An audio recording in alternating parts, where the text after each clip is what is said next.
Hala, Crisanto, tignan mo. Ang daming mga ibon nagliliparan. Oh, mga uwak yata yan ah. Pwede nga. Talaga ba? Nakita mo pa yun? Oo naman. Tignan mo kasi mabuti. Ayun oh, ang dami nga eh. Teka, ilawan ko nga. Aba, oo nga no. Ang dami nga. Sabi ko na sa'yo eh. Hanep, bilib na talaga ako sa linaw ng mga mata mo. Kaya pala kahit sa dilim nakakapamboso ka eh. Hoy, grabe ka naman sa akin.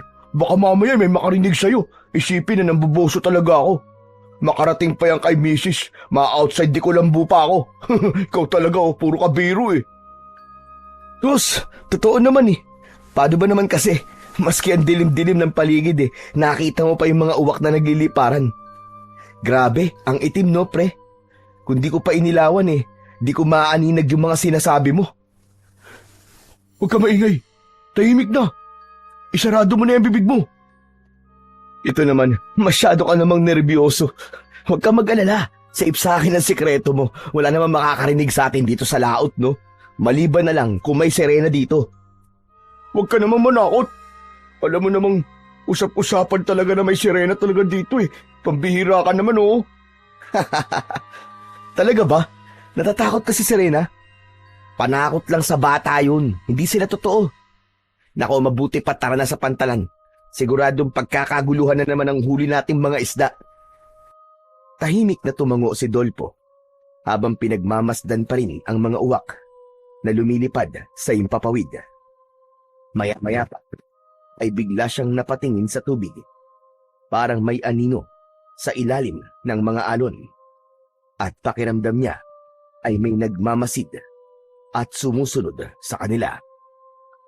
Samantala, si Crisanto naman ay abala sa pag-aayos ng mga lambat. Tila walang pakialam sa kakaibang pakiramdam ng kanyang kasama. Tahimik silang naglalayag papuntang pantalan. Ilang sandali pa, nang marating nila ang pangpang, nagsimula na silang magbaba ng isda. At tulad ng inaasahan, agad nga na dinagsa sila ng mga tinderang namamakyaw ng kanilang mga isda. At nang matapos ang kanilang pakikipagtransaksyon, umuwi na sila. Ang dalawa ay nakatira sa isang isla kung saan may maliit na komunidad.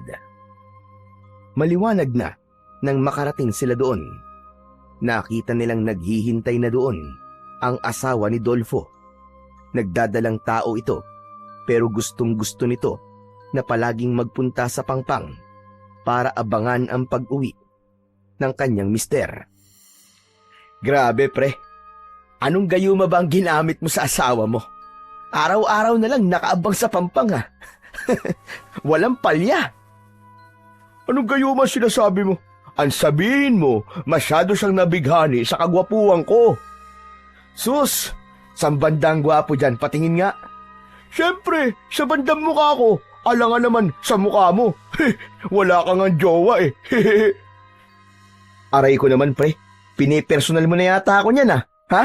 Ikaw talaga Pabiro munang nag-wrestling ang dalawang magkaibigan bago nila dinaong ang bangka. At nang huminto sila at makababa, siniguro nilang nakatali ito para hindi tangayin ng alon. Agad namang sumalubong ang asawa ni Dolpo at niyakap pa ito. Hindi naman maiwasang makaramdam ng inggit si Crisanto sa pagmamahalan ng dalawa. Wala pa naman kasi siyang napupuso ang babae, kaya wala pa siyang nagiging nobya. Umuwi na lamang siya sa bahay. Dala ang isang malaking isda na hindi niya binenta para pang ulam nila ng tatay niya. Oh, nariyan ka na pala anak. Kumain ka na bago matulog Nakapaghain na ako. Salamat tay. Ito nga pala tayo. May uwi ako malaking isda. Aba, napakalaking isda naman ito. Hindi natin ito mauubos anak. Pero anak, para siguradong di masasayang, pagka nakaluto na ako mamayang tanghali, dalhan mo na lang yung anak ni Juana. Ayan na naman kayo tay Nirereto nyo na naman ako kay Isabel eh. Ano bang masama roon? Dalaga naman siya, binata ka naman. Aba, kung hindi ako kikilos anak, baka hindi ka na makapag-asawa. Tignan mo nga ang kaibigan mo si Dolpo. Magkakaanak na. Samantalang ikaw, bokya ka pa rin. Itay, manliligaw po ako kapag may napusuan na po ako. Sa wala pa po akong nakikitang babae na nagpapatibok po ng puso ko eh.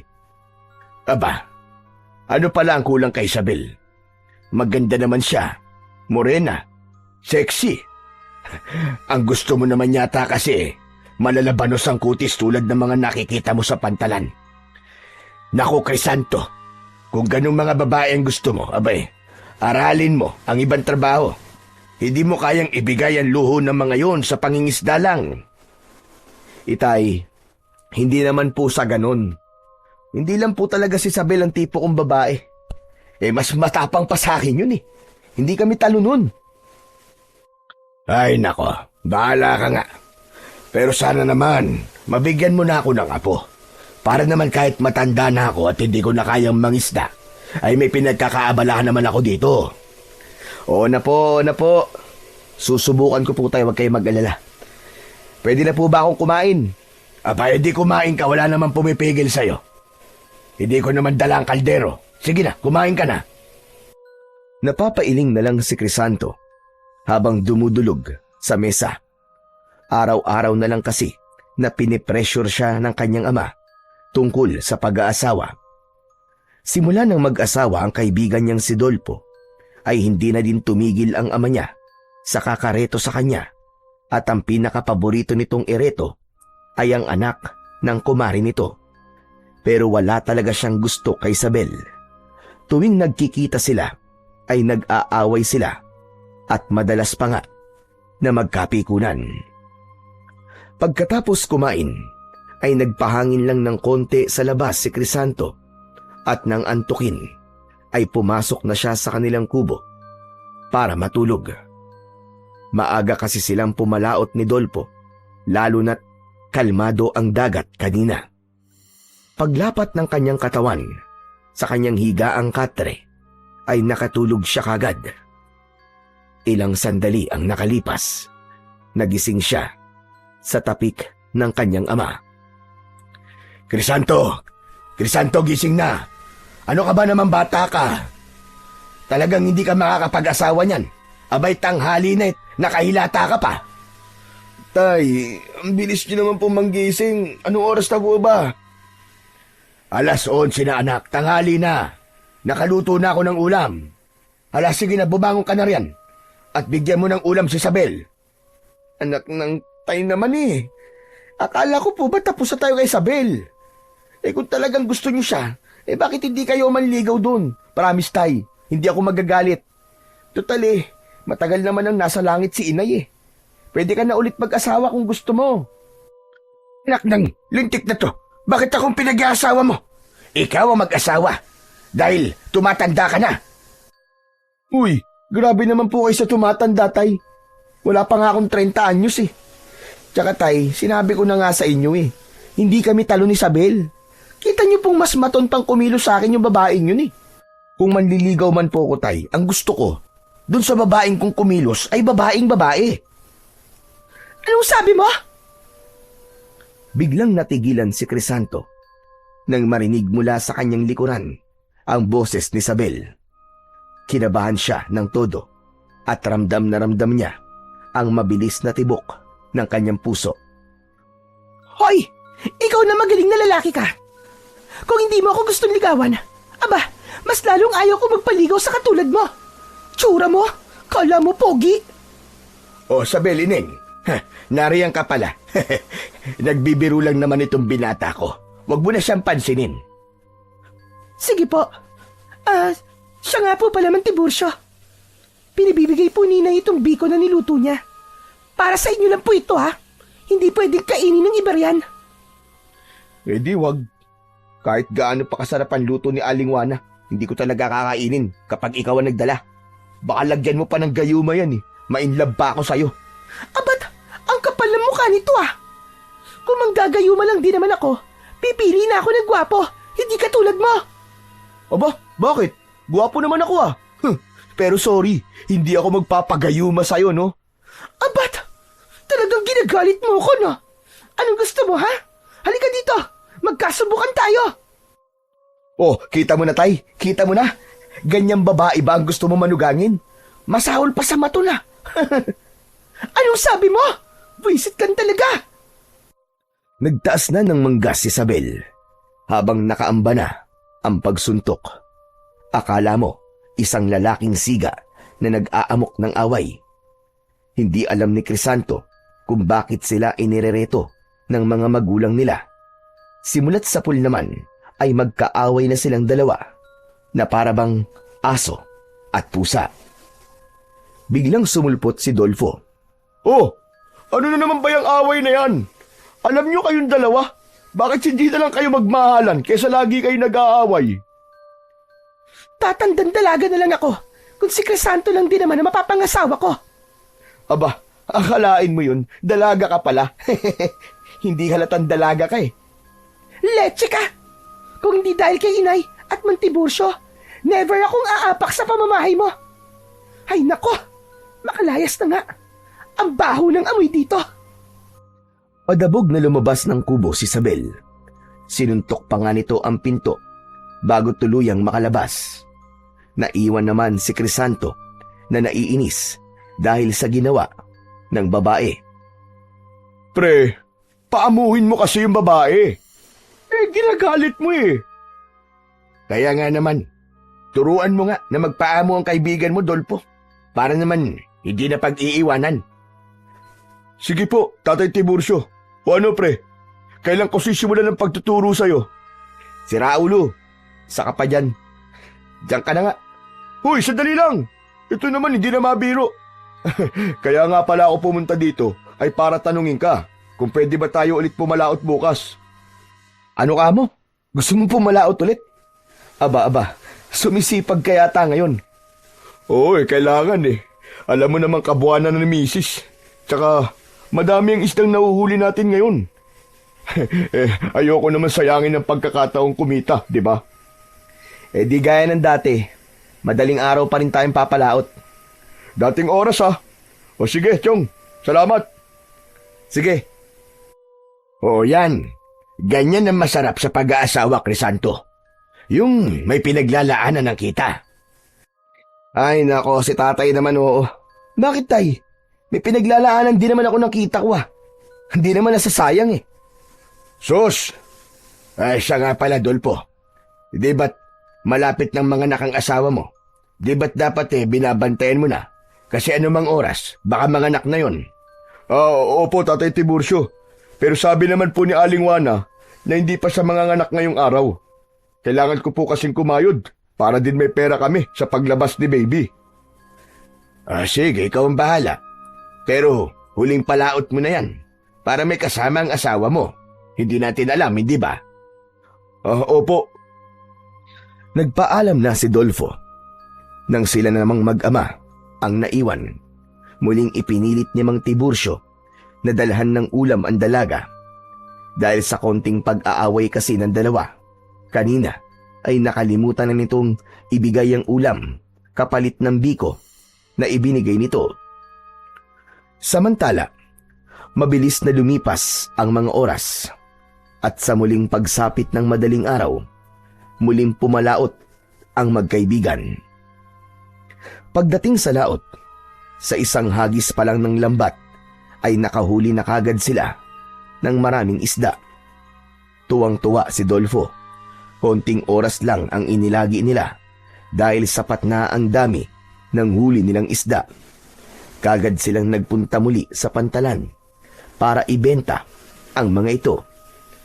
Medyo may kalakihan ang kinita nila ng araw na yon. Samantala, pagbalik nila sa isla ay nagtaka si Crisanto nang makitang wala ang asawa ni Dolfo sa pangpang. Oh, ngayon lang yata wala ang asawa mo, pre ah. Araw-araw na nakaabang sa yun, pero ngayon lang pumalya. Oo nga eh. Ano kaya nangyari? Hindi kaya nanganak na siya, pre? Maya-maya, habang itinatali nila ang bangka, dumating si Mang Tiburcio Tumatakbo ito palapit. Dolfo! Dolfo, iwan mo na yan! Bilis! Bilisan mo! Umuwi ka na! Oh, bakit to? Ano po nangyari? Basta umuwi ka na lang iyo. Kami nang bahala dyan. Sige po.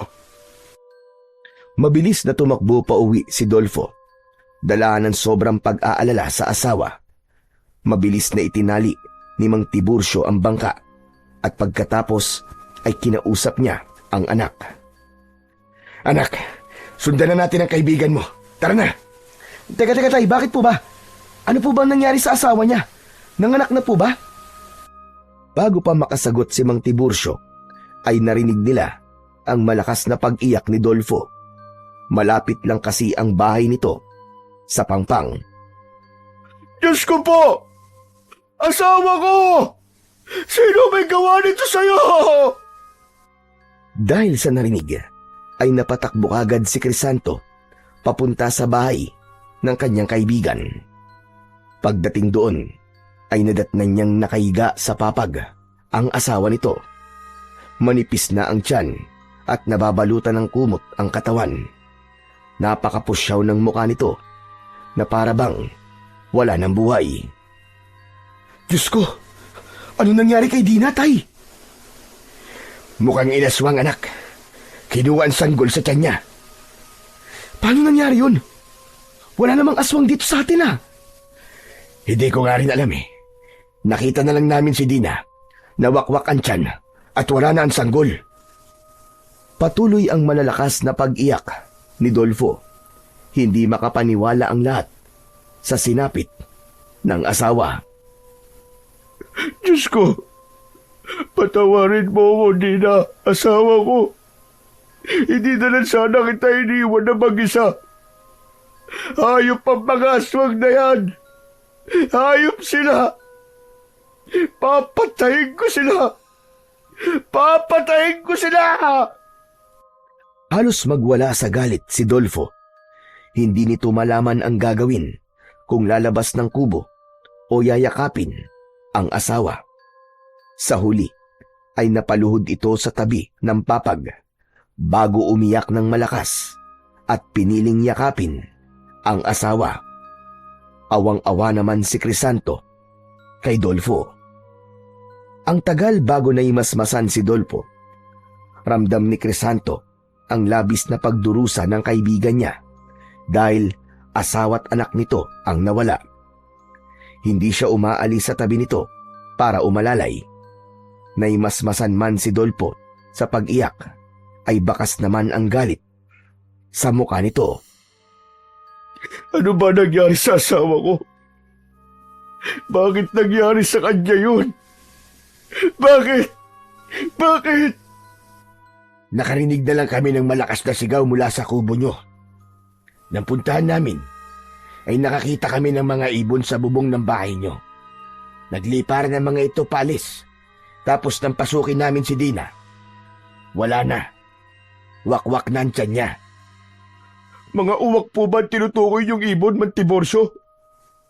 O, Dolfo, hindi ko nga alam kung saan galing ang napakaraming uwak na yun eh. Dati naman nang may mga uwak dito. Pero kakaibang mga yon, ang dami nila. At sama-sama kung lumipad. Mga lintik na ibog yun. Papatayin ko sila. Papatayin ko sila lahat. Agad na kinuha ni Dolfo ang terador niyang nakasabit sa haligi ng kubo at pagkatapos ay mabilis na lumabas ng bahay. Mabilis namang sinundan ni Crisanto ang kanyang kaibigan. Dolfo! Dolfo, sandali! Dolfo, sandali! Kumalma ka lang! Dolfo! Kumalma! Kung ikaw ang namatayan ng asawa at anak, kakalma ka ba, ha? Kakalma ka ba? Palibasa! Hindi mo nararamdaman ang nararamdaman ko. Kasi wala ka namang asawa at anak! Para hindi mo ko kaaway. Kakampi mo ko. Ang sinasabi ko lang sa'yo, huwag kang padalos-dalos. Hindi pang karaniwang uwak lang ang pumatay sa mag-ina mo, pare. Siguradong aswang ang mga yon. Mapapahamak ka. Wala akong pakialam. Kahit aswang pa sila, hindi ko sila uurungan. Igaganti ko mag-ina ko. Papatayin ko silang lahat. Hindi na napigilan pa ni Crisanto si Dolpo nang magpunta ito sa kakawyan. Ilang sandali pa ay nakasunod na din ang ilang mga kalalakian kasama si Isabel para tumulong sa pag-aalalay kay Dolpo. Naiintindihan naman nila ang labis na galit ng lalaki. Ayaw nila itong mapahamak kaya nakaalalay sila sa likod nito. Ginalugad nila ang gubat. Naghati-hati sila ng grupo. Samantala si Dolpo naman, bawat uwak na makita ay tinitirador niya. Pare, sandali. Pare, huwag mo namang ilabas ang galit mo sa mga inosenteng ibon. Hindi sila ang pumatay sa asawa mo, kundi mga aswang. Pabayaan mo nga ako, Crisanto. Papatayin ko silang lahat. Wala akong ititira ni isa sa kanila. Samantala, habang patuloy sa pagtira ng mga ibon si Dolfo, nakita nila si Isabel na paparating. Mga kasama, may nakita kaming kahinahinala sa kanlurang bahagi ng isla. Madali kayo! Ha? Anong kahinahinala? Maliit lang naman ang isla natin at halos magkakakilala ang lahat. Pero may sumulpot bigla na mga kubo sa ilagang bahagi at hindi ko kilala ang mga nakatira. Baka sila mga aswang. Baka sila mga aswang. Papatayin ko sila. Dolpo, sandali. Huwag kang padalos-dalos. Hindi mo kilala ang mga kalaban mo.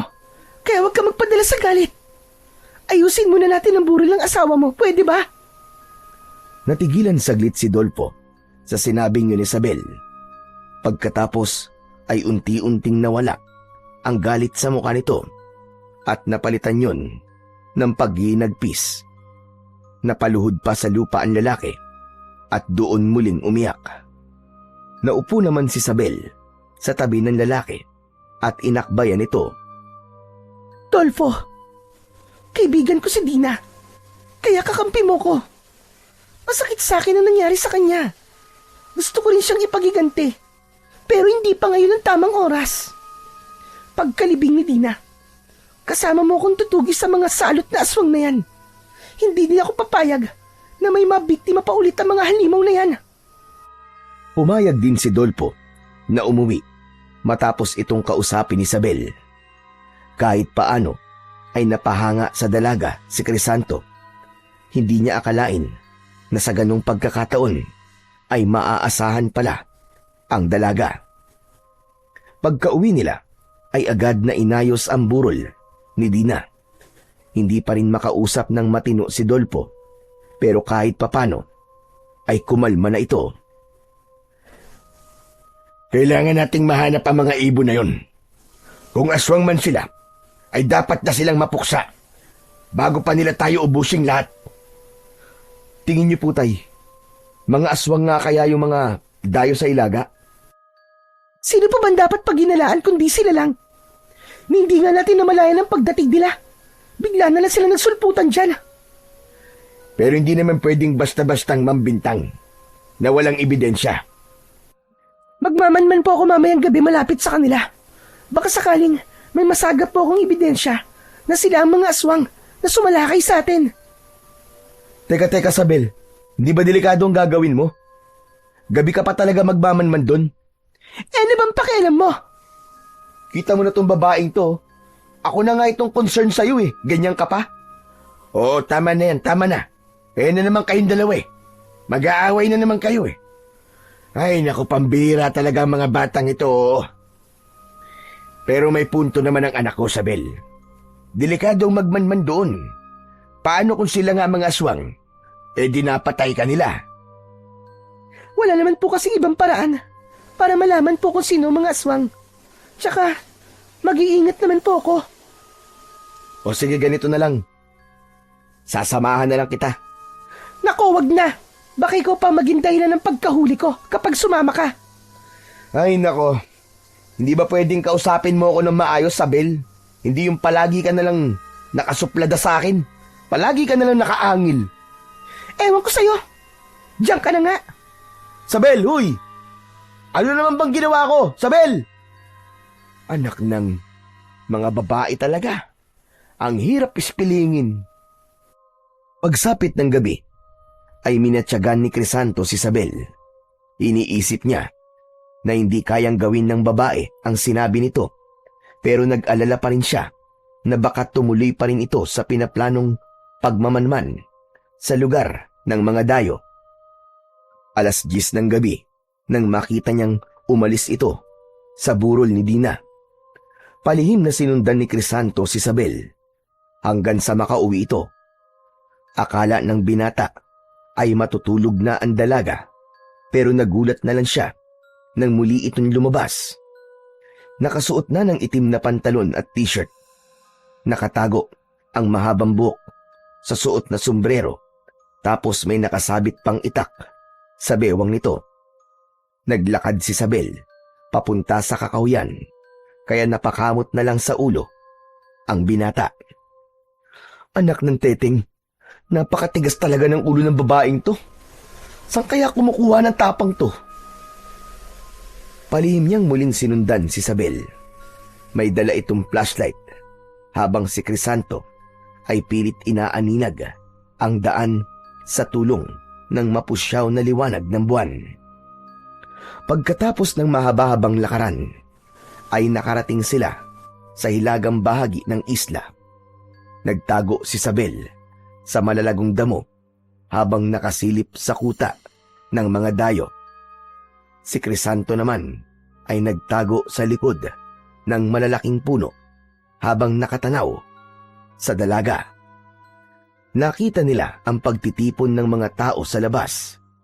Nagdarasal sila sa lengguwaheng hindi maintindihan. Dahan-dahan namang lumapit si Crisanto sa likod ni Isabel habang nakatitig sa mga taong nagtitipon. Ilang saglit lang ay nagpalit anyong uwak ang mga ito. Akmang sisigaw si Isabel, pero mabilis na natakpan ni Crisanto ang bibig ng dalaga. Isabel, tahimik ka! Ako to, si Crisanto! Huwag ka sisigaw! Maririnig nila tayo! Ano ba? Ano bang ginagawa mo dito? Sinundan ka! Halika na! Kailangan malaman ng mga kababaryo natin na sila nga ang mga aswang. Maingat pero nagmamadaling naglakad ang dalawa pabalik sa mga kabahayan. Nang magliparan ang mga ibon, ay mabilis silang dumapa sa lupa para hindi sila mapansin ng mga ito. Nang wala na ang mga ibong uwak, ay doon lang sila muling tumayo. Diyos ko po, Crisanto! Papunta sila sa mga kabayan! Halika na!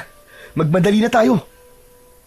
Hawak kamay na tumakbo ang dalawa hanggang sa makarating sila sa mga kabayan. Nagkakagulo ang mga tao dahil sa mga nagliliparang uwak sa paligid. Lalo na sa burol ni Dina. Nagpulasan ang mga tao at pumasok sa kanya-kanyang mga bahay. Ang natira na lang sa burol ay si Dolpo at ang mga magulang ni Dina. Natigilan naman sila Crisanto at Isabel sa hindi kalayuan at parehong nakatanaw sa mga ibon. Mula doon ay rinig na rinig nila ang pagsigaw ni Dolpo. Mga walang hiya! Papatayin ko kayong lahat! Uubusin ko kayo! Dolfo, pumasok ka na sa loob ng bahay! Huwag kang lalabas! Mapapahamak ka! Nakasilip lang si Mang Tiburcio sa bintana ng bahay nila. Hindi naman nagpapigil si Dolfo at lumabas pa rin ito. Wala nang nagawa si Mang Tiburcio kundi panoorin mula sa bintana ang ginagawa ni Dolfo. Hindi na nga napigilan pa si Dolfo ng mga magulang nito, lalo na nang damputin nito ang terador at mabilis na lumabas ng bahay. Pumulot ito ng bato at inasinta ang isang uwak. Tinamaan naman ang ibon at bumagsak sa lupa. Ngunit ang nakagigimbal pa doon ay nagpalit anyong halimaw ang ibon nang lumapag ito sa lupa. Napuno ng takot ang mga tao, lalo na nang magsipaglapag na rin ang ibang mga ibon sa anyong halimaw. Sige! Dakpin ang lalaking yan! Kunin ang lahat ng mga taong makukuha ninyo! Nagsimulang maging bayulente ang mga aswang. Lahat ng kubo ay winasak ng mga ito para mapalabas ang mga tao. Na puno ng iyakan at sigawan ang islang yon. Sina Crisanto at Sabel naman ay mabilis na nagtago habang kuyom ang kamaong nakamasid sa nangyayari sa mga kaisla. Bitiwan niyo ako, mga hayop kayo! Mga demonyo kayo! Pagbabayaran niyo ang ginawa niyo sa asawa ko! Matapang ka, lalaki. Wala ka nang laban. Napakayabang mo pa rin. Paano mo kami mapapaslang kung biyag ka na namin? Hindi ko man kayo mapatay ngayon. Pero darating din ang karma niyo, tandaan niyo yan! Mga hayop! Mga halimaw! Hindi mangyayari yan. Dahil simula sa araw na ito, ako na ang magiging pinuno sa islang ito. At kayong lahat, magiging pagkain na lang namin kayo. Maawa kayo sa mga tao rito. Wala kaming kasalanan sa inyo. Nananahimik ang isla namin, kaya pakiusap. Umalis na kayo dito. Sa tingin mo ba, ay aalis pa kami dito, hatanda? Payapa ang islang ito at bihira ang nagagawin dito. Ligtas ang aming kulto dito, kaya dito kami magsisimula ng bagong buhay. Habang nagkakagulo ang lahat, isang aswang ang nagsabing mabubusog sila sa gabing yun dahil marami silang pwedeng kainin, mga bata at babae. Subalit hindi sumang-ayon doon ang kanilang pinuno. Huwag! Hindi natin sila dapat ubusin ngayong gabi para may pagkain pang matitira sa mga susunod na araw. Unahin ang mga walang pakinabang. Unahin ang matatanda. Humalakhak ang mga aswang bago nagkanya-kanya sa pagdampot ng mga matatanda. Unang kinuha si Aling Juana na ina ni Sabel. Nagpumiglas ang matandang babae pero malalakas ang aswang na may hawak sa kanya. Kitang-kita naman ni Sabel ang takot at pagmamakaawa ng kanyang ina. Hindi na kinaya ng babae ang nakikita, kaya tumayo siya sa pinagkukublihan. Sabel, saan ka pupunta? Papatayin nila ang nanay ko! Papatayin ka din nila kapag nagpakita ka! Anong gusto mong gawin ko? Tumunganga na lang habang pinapatay ang nanay ko? Kung naduduwag ka, magtago ka na lang dito, pero pabayaan mo akong makalis! Mabilis na nakatakbo si Sabel, palapit sa kanyang ina. Wala nang nagawa pa si Crisanto kung hindi ang magtago habang nagdarasal na sana ay walang mangyari sa mga mahal niya sa buhay. Mga hayop kayo! Bitiwan niyo ang nanay ko! Hulihin ang babaeng yan! Tignan nyo kung may kasama pa siya!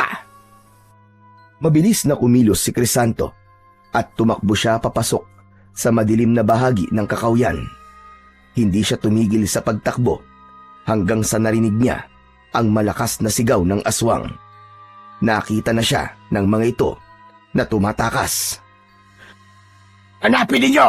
Hindi rin naman makakaalis sa isla ang taong yon! Nagpatuloy siya at hindi tumigil hanggang sa makarating sa kabilang bahagi ng isla. Nakita niya ang pampang. Walang tao. Wala na rin siyang ibang matatakbuhan. Lalo at alam niyang nakasunod sa kanya ang mga aswang sa kakawyan. Maya-maya pa ay dumating na ang kanyang mga kalaban.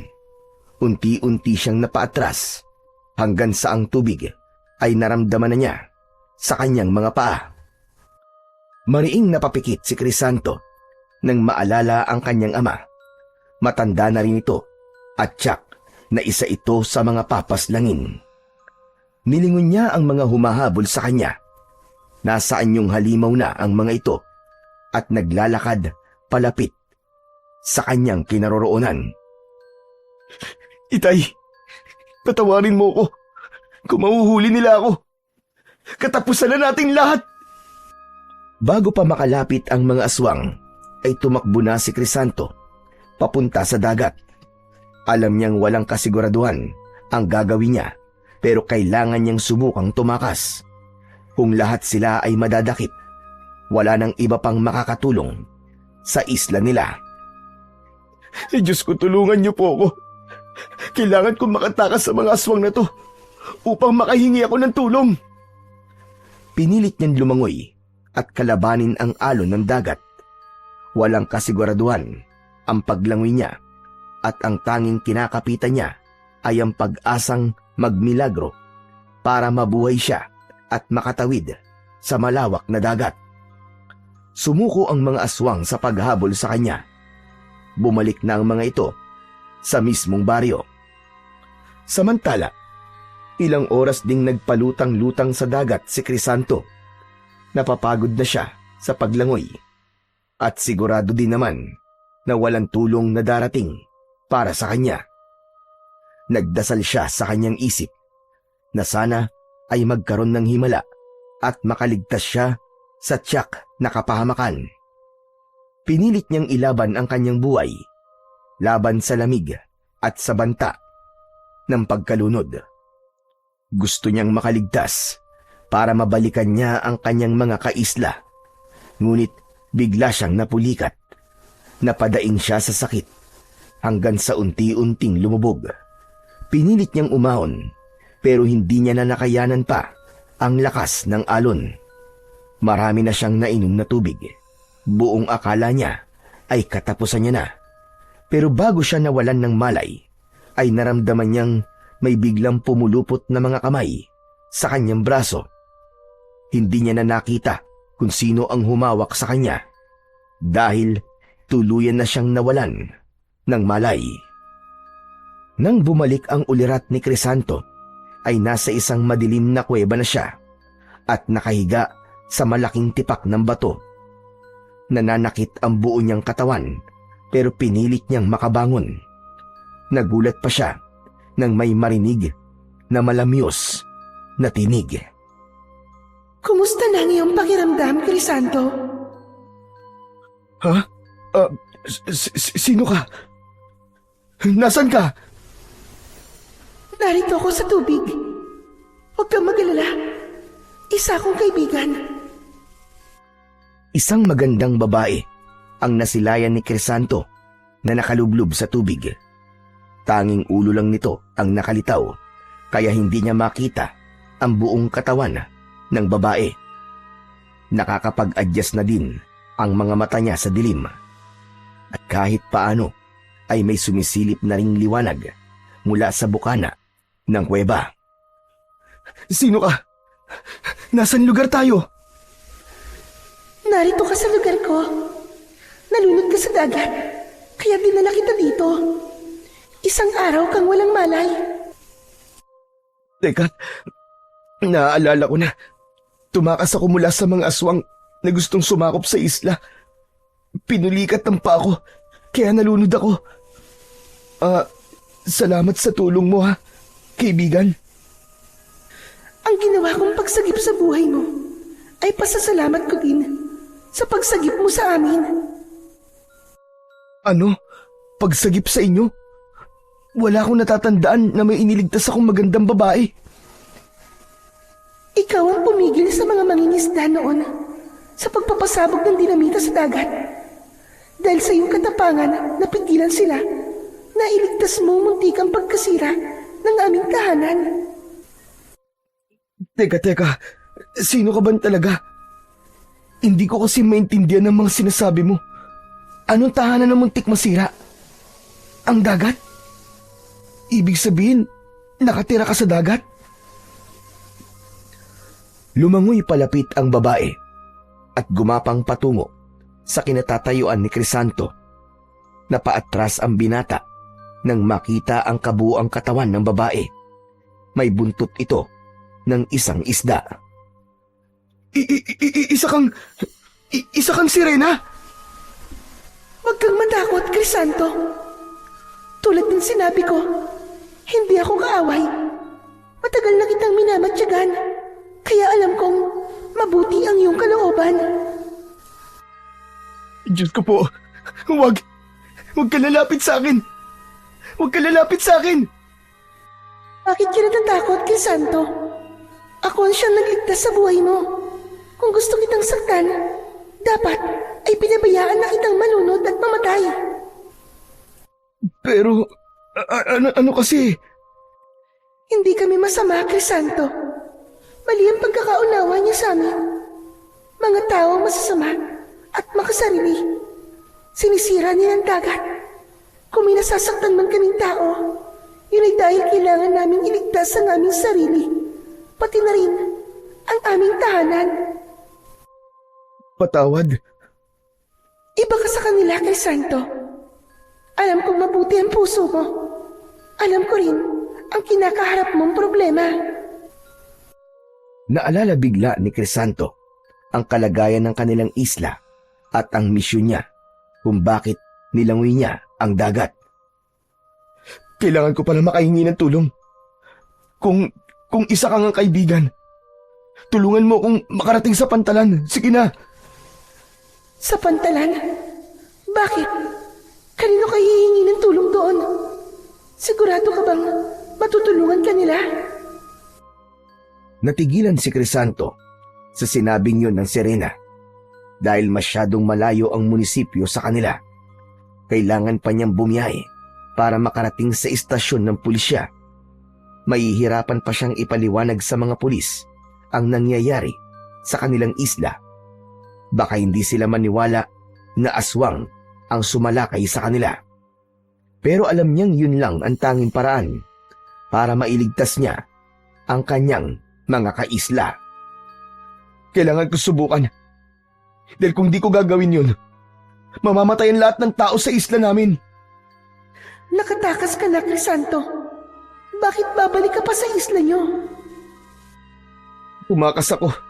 Hindi para sa sarili ko, kundi para din sa kanila. Kailangan ko silang balikan at tulungan. Napatunayan kong muli na busilak ang puso mo, Crisanto. Hindi ka makasarili. Dahil dyan ay tutulungan kita para mailigtas mo ang iyong mga mahal sa buhay. Hinubad ng Serena ang suot nitong kwintas bago yun ipakita sa kanya. Ang kwintas na yun ay may palawit na kakulay ng tubig, ngunit kapag nasisinagan ng ilaw ng buwan, ito ay nagiging kasing puti ng perlas. Ito ang mutya ng mga Serena. Ipapahiram ko ito sa iyo para malabanan mo mga aswang na sumakop sa inyong isla. Iba yung lakas ng pangangatawan, liksi ng pagkilos, at tagabulag ang taglay nitong kapangyarihan. Ano ka mo? Mutya ng Serena? Totoo ba yan? Nakikita mo naman ang aking anyo, hindi ba? Ako ang patunay na totoo ang Serena, pati na rin ang aming mutya. Hindi yun. Ang ibig ko sabihin sigurado ka bang ipagkakatiwala mo ang mutya sa akin? Bilang tugon, ay iniabot ng Serena ang mutya kay Crisanto. Hindi naman makapaniwala ang binatang si Crisanto nang kunin niya ang mutya mula sa kamay ng Serena.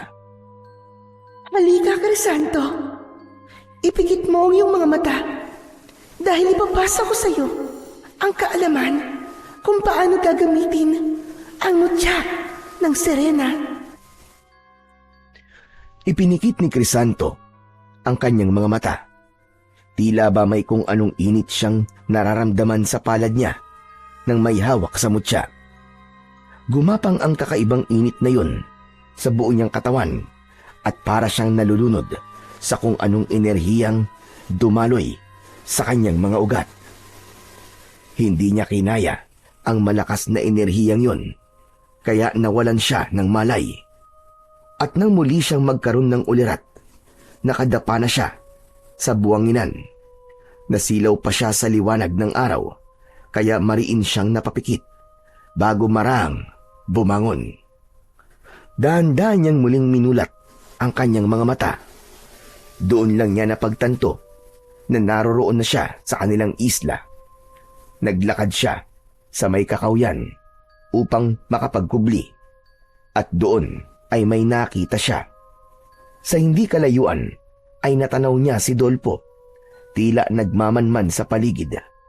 Laking tuwa naman ni Crisanto dahil buhay pa pala ang kanyang matalik na kaibigan. Dolpo! Dolpo! Tatakbo na sana siya para lapitan ang kaibigan nang matigilan siya. Paano ay nilapitan ito ng isang lalaki na hindi niya kilala. Nag-usap ang dalawa na para bang magkakilala. Kapwa nila narinig ang boses niya.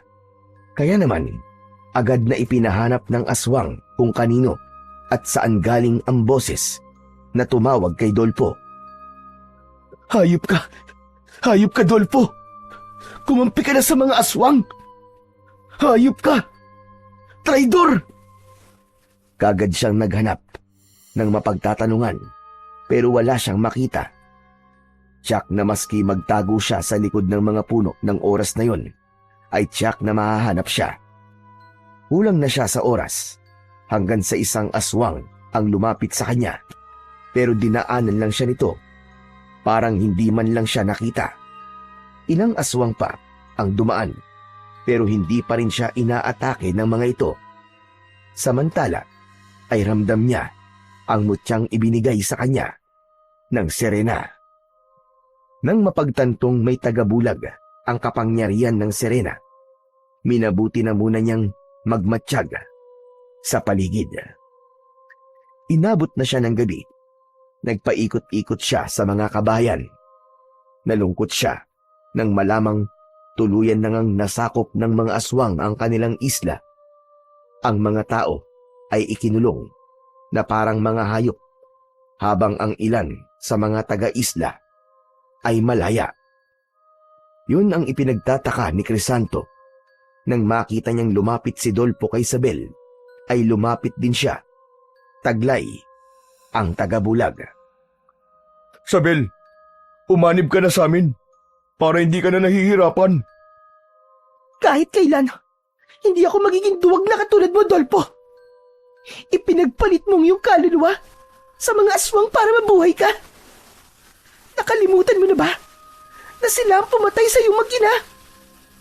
Hindi ko nakakalimutan yan, Sabel. Pero sa pagkakataong to, kailangan kong pumili kung buhay at kamatayan. Natural na pipiliin ko mabuhay. Kaya kung ako sa'yo, pumayag ka ng maging aswang. Hindi natin alam. Baka isa sa mga araw na to, ikaw na ang susunod na maging pagkain. Mabuti nang mamatay nang may dangal kaysa maging katulad mong hangal. Umalis ka dito kung wala ka rin namang matinong sasabihin. Layas! Gusto lang naman kitang iligtas eh. Huwag mo na akong kumbinsihin dahil hindi ako aanib sa inyong mga animal kayo. Dolfo, sana hindi ka isumpa ng asawa at anak mo. Hayop ka! Masahol ka pa sa kanila! Hindi nakinig si Dolpo kay Isabel. Mabilis na lumayo ito kay Isabel. Ngunit sa sandaling umalis ito at nakatalikod na sa dalaga, kitang-kita ni Crisanto na tumulo ang luha sa mga mata ng kaibigan. Nagpatuloy ito sa paglalakad hanggang sa tinabihan ito ng isang lalaki. Sabay silang naglakad palapit sa kanya. Sandali lang, Dolpo. May kakaiba sa lugar na to. Ramdam ko malakas na enerhiya sa paligid. Ha? Anong ibig mo sabihin? Mukhang may nakapasok na antingero. Kailangan itong malaman ni Amang Segundo. Teka, sadali lang. Sigurado ka ba? Wala naman ako nararamdaman ah. Dahil bagong yagaw ka pa lang, hindi ka pa naturuan ni Amang Segundo ng lihim na aral. Ano ka mo? Lihim na aral? Yung ba yung mga ritual na ginagawa nyo? Mamaya na maraming tanong. Puntahan na natin si Amang Segundo. Umalis na ang dalawa. Samantala, gusto pa sanang itakas ni Crisanto si Isabel, pero nauubos na din ang oras niya. May kung anong boses siyang naririnig na nagsasabing nawawala na ang bisa nito. Kaya naman, agad siyang nagdesisyon na lumayo na muna doon, pansamantala. Mabilis siyang tumakbo palayo at nagtago sa malalaking tipak ng bato, malapit sa dagat. Hindi naman makalapit ang mga aswang doon dahil takot sila sa tubig alat.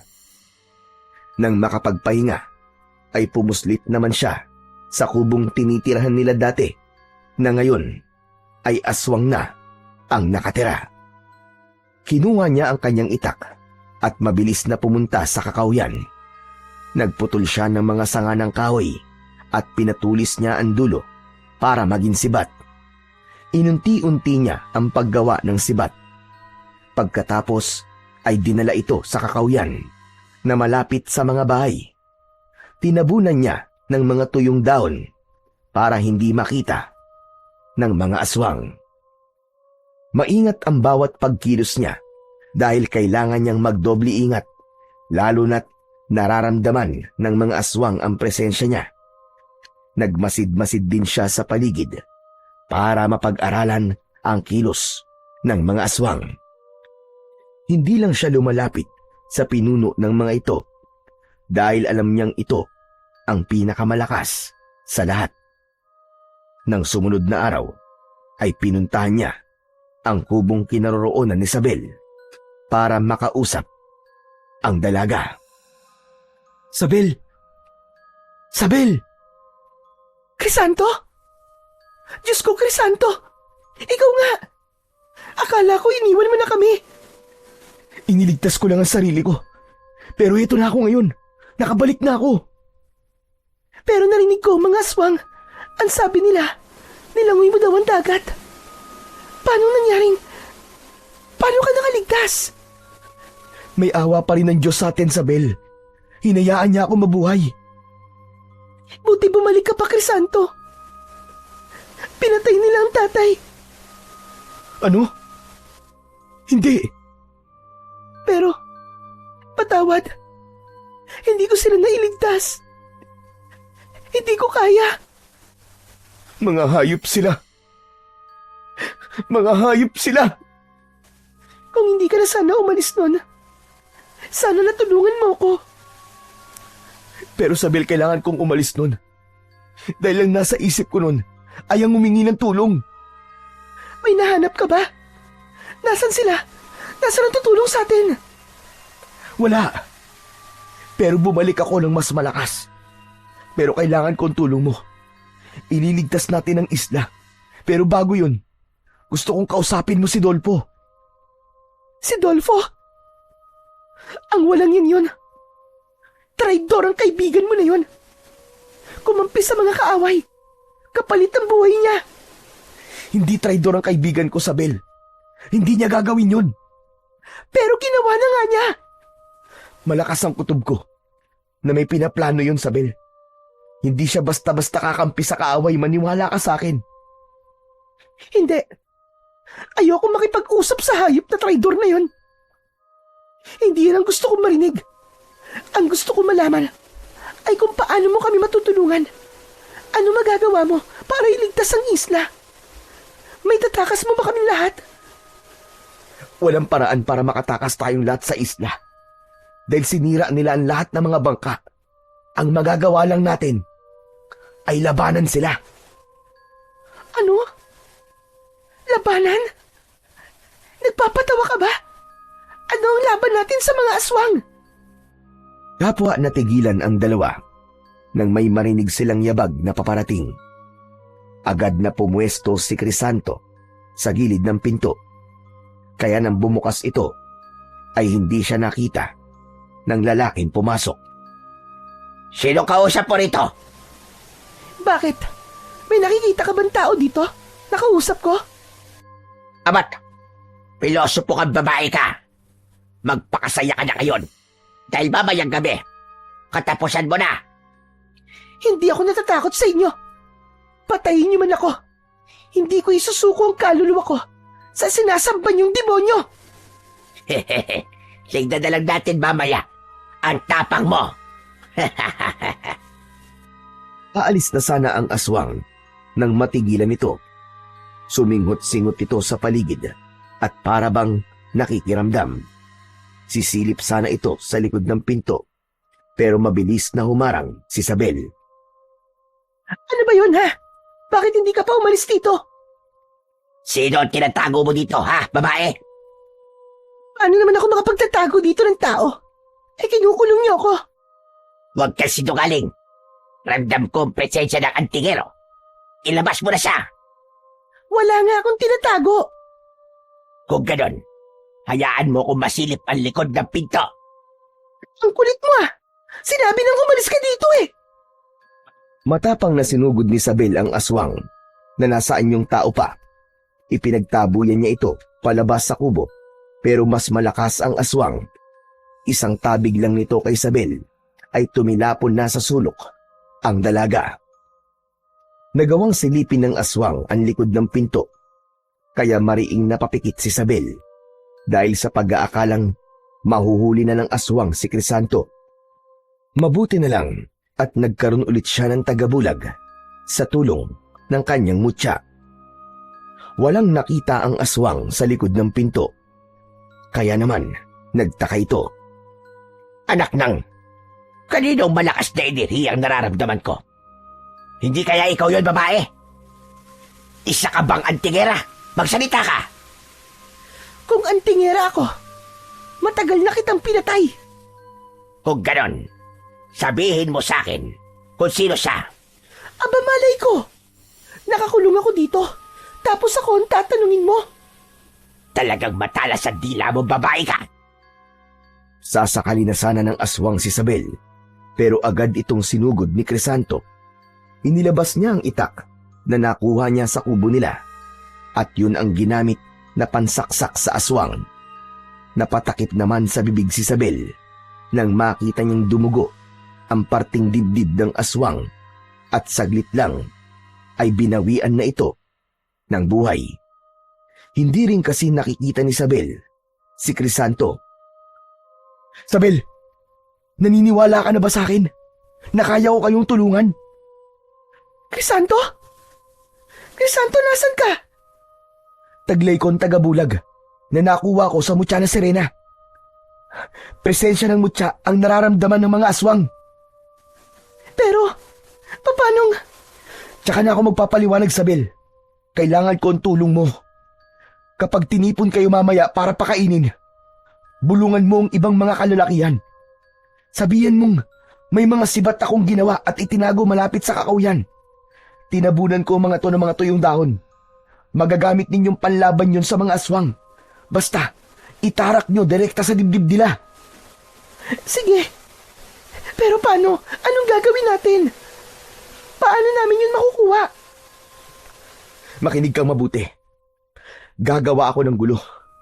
At kapag nagkagulo ang mga aswang, ayun na ang hudyat para magsitakbo kayo at kunin ang mga armas. Ang importante ay hindi malaman ng mga aswang ang binabalak natin. Sige, Crisanto. Ako nang bahalang magsabi sa iba. Pero, paano ang bangkay na yan? Huwag ka mag-alala. Ako nang bahala dyan. Binuhat ni Crisanto ang bangkay ng aswang. Hindi ito naabo dahil anyong tao ito nang mapaslang niya. Iilan lang ang mga aswang nagising para magbantay. Karamihan sa kanila ay tulog sa araw, kaya naman hindi nahirapan si Crisanto na ilabas sa kubo ang bangkay. Dinala niya ito sa harap ng kubong tinitirhan ni Segundo. Matapos yun, ay bumalik na siya sa dagat para planuhin ang gagawing paglusob mamayang gabi. Magdadagdag pa siya ng mga sibat para mas maraming magamit ang mga kalalakihan kapag nagsimula na ang pakikipaglaban nila sa mga aswang. Habang naglalakad, ay nakita niya ang ibang mga aswang na nagbabantay sa paligid. Hindi kasama ang kaibigan niyang si Dolpo sa nakatokang magbantay doon ng araw na yon. May mga inaatasan kasi ang pinunong si Segundo para magbantay sa dating daungan ng mga bangka para makita kung may darating o aalis. Wala na din naman ang mga bangkang pangisda doon dahil sinira na ito ng mga aswang. Agad na naalala ni Crisanto ang kanyang ama, pati na ang mga kababayan niyang pinatay ng mga ito. Nakaramdam siya ng matinding galit. Mga hayop kayo! Magbabayad kayong lahat! Magbabayad kayo sa ginawa niyo sa amin! Hinugot niya ang itak na nakasukbit sa bewang niya bago marahang nilapitan ang isang aswang. Agad niya itong sinaksak sa bandang dibdib. Hindi man lang namalayan ng mga kasama nito ang ginawa niyang pagpatay. 5 aswang ang naroon, kaya kailangan niyang magdahan-dahan para hindi siya mapansin ng mga ito. 1 aswang pa ang nakahiwalay sa mga kasama, kaya iyon ang pinuntirya niya. Agad niya itong sinaksak sa bandang dibdib din, na agad nitong ikinamatay. 3 aswang na lamang ang natitira at nagkukumpulan ang mga ito. Hindi naman siya nakikita, kaya marahan siyang lumapit sa kinatatayuan ng mga ito. Nang makalapit siya, ay naalerto ang mga aswang. Parang nararamdaman ng mga ito ang presensya niya. Sinugod ni Crisanto ang 1 aswang na akmang tatakas. Tinaga niya ito na tinamaan naman sa balikat. Lalong nataranta ang 2 pang aswang na kasama nito.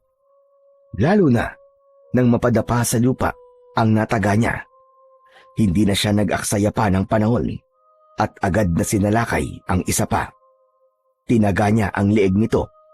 Tumalsik ang ulo nito papunta sa isa pang aswang. Nanlaki sa takot ang mga mata nito bago tumakbo palayo habang sumisigaw. Hayop ka! Tatakas ka pa! Wala ka ng kawala! Papatayin kita! Maliksing kumilos si Crisanto dahil na rin sa tulong ng mutya ng Serena. Nahabol niya ang tumatakas na aswang at agad na tinaga sa likod. Humiyaw sa sakit ang aswang, pero hindi niya na ito hinayaang makatakbo pa. Sinaksak niya kagad ito sa dibdib na agad nitong ikinamatay. Binalikan naman niya ang isa pang aswang na nataga niya sa balikat. Gumagapang ito sa lupa dahil hindi na nito maigalaw ang isang braso. Tinapakan naman ito ni Crisanto sa likod, kaya napadaing ito sa sakit. Sino kang lapastagag ka? Magpakita ka sa akin kung talagang matapang ka. Magpakita ka! Kayo ang mga lapastangan. Mga demonyo kayo. Hindi nyo lang inangkin ang isnang ito. Ginawa nyo pang masahol sa baboy ang mga nakatira dito. Mga demonyo kayo! Humanda ka kay Amang Segundo. Hindi ka niya bubuhayin. Ang ama nyo ang humanda sa akin. Pagbabayaran niya ang ginawa niya sa islang ito at sa mga tao dito. Hindi mo siya kaya. Papatayin ka rin niya. Ganon.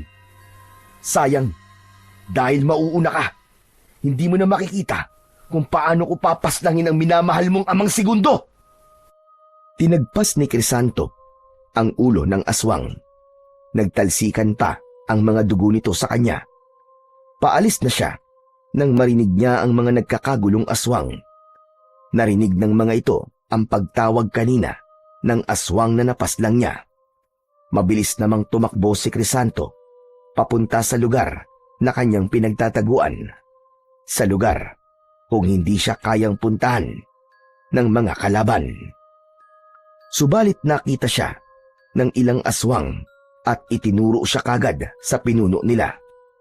Hindi maintindihan ni Crisanto kung paano siya nakita, gayong hindi pa oras na mawalan ng bisa ang kanyang tagabulag. Hulihin ninyo at iharap sa akin ang buhay. Ako ang magpaparusa sa kanya. Napagtanto ni Crisanto na iba-iba ang kakayahan ng mga aswang. Ang iba ay nakararamdam lang dahil mas mababaw pa lang ang kaalaman nila sa lihim na aral, habang ang iba naman ay mas biyasa na at may kakayahan ng makakita kahit sa mga nagkukubling kalaban, kahit pa sa mga may tagabulag na kagaya niya. Mas binilisan ni Crisanto ang pagtakbo nang habulin siya ng mga aswang. Hindi pa naman sila makapagpalit ng anyo dahil maliwanag pa ang paligid. Nang makarating sa dagat, ay agad siyang nagtago sa malalaking tipak ng bato. Dahil doon, ay hindi na siya nasundan pa ng mga aswang. Nakatayo lang ang mga ito, malayo sa baybayin, pero nakatanaw sa kinaroroonan niya. Alam niyang takot ang mga ito sa tubig alat. Akala mo ba makakatapak ka pa sa islang ito? Hanggang diyan ka na lang, lapastangang lalaki. Maghintay kayo dyan! Wala akong pakialam na mamuti ang mga mata nyo sa kakahintay sa akin! Nagbantay nga ang mga aswang upang hindi siya muling makapasok sa isla.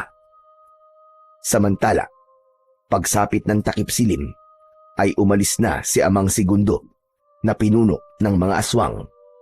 Natira na lamang ang iba pang mga aswang para magbantay sa kanya. Mga siraulo! Magbantay kayo hanggat gusto nyo.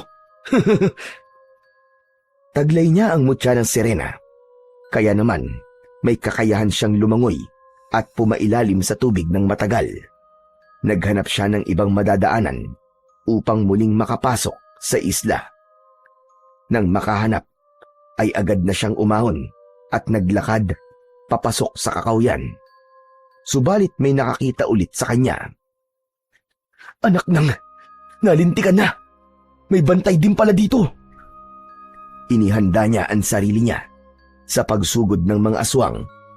3 aswang ang nandoon at agad na pumalibot sa kanya. Sumugod ng isa at hinawakan siya sa balikat. Agad naman itong napasok, kaya napaatras. O ano? Lumapit pa kayo! Akala ko ba kaya niyo ko? Ano? Lapit pa! Lapit! Napaatras ang mga ito habang patuloy sa pag-angil.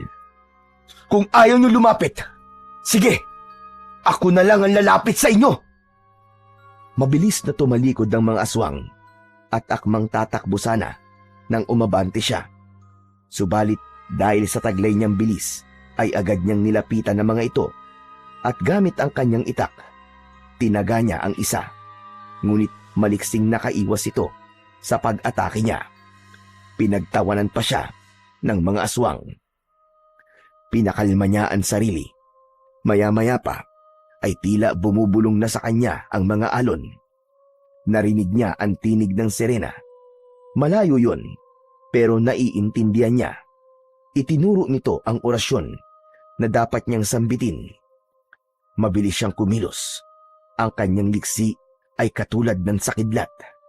Sa gulat ng mga aswang, isa ang nagsabi na kailangang tawagin na nila ang kanilang mga kasama. Hindi ako papayag na makaalis pa kayo. Ano kayo, mga hilo? Mga hayop kayo. Para to sa tatay ko! Dumaing sa sakit ang unang aswang na kanyang nasaksak. Ito pa! Para sa lahat ng mga pinatay nyo! Muli ay sinaksak niya ito hanggang sa mamatay. Papatakas na ang 2 aswang, pero mabilis niyang nahabol ang isa pa.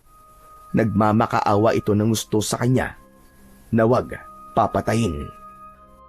Nagmakaawa din ang mga pinatay nyo. Pero nakinig ba kayo, ha? Nakinig ba kayo? Papatayin ko kayong lahat. Hindi kayo dapat kaawaan! Mabilis ang bawat galaw ni Crisanto. Napatay niya ang 2 aswang, habang ang isa na mas malakas at may kakayahang makakita sa kanya ay mabilis na nakatakbo at nakalayo para magtawag sana ng mga kasama. Hinabol niya ito at agad namang naabutan. Ang lalaki ay biglang nagbago ng anyo at inihanda ang sarili sa malakas na pag-alulong, pero mabilis na dinamba ito ni Crisanto. Nagpambuno silang 2 hanggang natumba at nagpagulong-gulong sa lupa. Unang nakatayo si Crisanto, kaya pagtayo ng aswang ay tinaga niya ito sa likod. Isang mahaba at malalim na hiwa ang tinamo ng aswang. Dahil sagrado ng orasyon at nababad sa tubig alat ang itak, ay agad na umusok ang sugat ng aswang hanggang sa magliyab ang katawan nito at tuluyang tupukin ng apoy. Aalis na sana si Crisanto, pero nagsidatingan ang mga aswang na kanina ay nagbabantay sa kanya sa pangpang. Pinalibutan siya ng mga ito, kaya umusal siya ng proteksyon bago sinugod ang isang aswang. Natutuyo na ang katawan niya, kaya wala na ang tubig alat na pumuprotekta sa kanya. Galit na galit ang mga aswang sa kanya, minumura at sinusumpa na siya ng isa. Ang dami mong sinasabi, hayop ka! Tapusin na natin to! Sumugod si Crisanto habang iwinawasiwas ang itak. Malakas ang puwersang inilalabas niya, kaya hindi makalapit ang mga aswang. Kayang-kaya niyang sabayan ang liksi ng pagkilos nila. Nagpalit ng anyong halimaw ang mga ito. Sumugod ang mga ito sa kanya, pero bago pa siya makalmot, ay tinamaan na ng talim ng kanyang itak ang isa sa mga ito. Lumalabas lang ang tapang nyo dahil marami kayo. 5 laban sa 1. Hindi kaya ako lugi niyan? Pinagtawanan siya ng mga aswang. Tinawag na duwag at walang kwenta si Crisanto. Ano? Ako duwag? Mga diablong buwang kayong lahat! Papatayin ko kayo! Papatayin ko kayo! Nagkaroon ng matinding laban. Malulupit ang mga bagong aswang na kalaban niya. Walang silbi ang kanyang tagabulag dahil nakikita siya ng mga ito. Mabibilis din ang kanilang mga kilos. Medyo nahihirapan si Crisanto sa pagpaslang sa mga ito. Ilang sandali ang nakalipas ay biglang natigilan ng binata nang makakita ng ibang grupong pasugod sa mga aswang na kalaban niya. Pagdating ng mga ito ay agad na sumiklab ang laban. Nahati ang atensyon ng mga ito, kaya naman nagkaroon siya ng pagkakataong labanan isa-isa ang mga aswang. Mabilis siyang kumilos at kinilala ang mga aswang base sa suot nilang mga damit. Hinayaan niyang mabuhay ang mga aswang na bagong dating. Natalo nila ang mga malalakas na aswang. Hindi ko alam kung bakit kinakalaban niyo ang kapwa niyo aswang. Pero maraming salamat. Nailigtas niyo ako kahit hindi niyo intensyon. Umalis na ang aswang. Naiwang mag-isa si Crisanto. Sa mga sandaling yon ay bigla siyang kinutuban na baka mga rebelding aswang ang tumulong sa kanya. Mga aswang na hinawaan lang ng mga kasama ni Segundo. Gagawin ko ang lahat ng makakaya ko para mapalaya ang islang to sa kamay ng mga aswang. Tumindig siya at naglakad patungo sa ginagawang bulwagan ng mga aswang. Doon kasi nila ginagawa ang ritual ng pagyayanggaw at doon din sila namimili ng taong kakainin. Hindi agad lumapit si Crisanto sa bulwagan. Marami ng mga aswang doon, pero wala pa ang mga biyag nilang tao. Umakyat sa puno si Crisanto para hindi siya mapansin ng mga aswang. Doon ay malaya siyang nakakapagmasid sa paligid. Mula sa malayo ay nakita niya si Dolpo na nagmamasid lang din.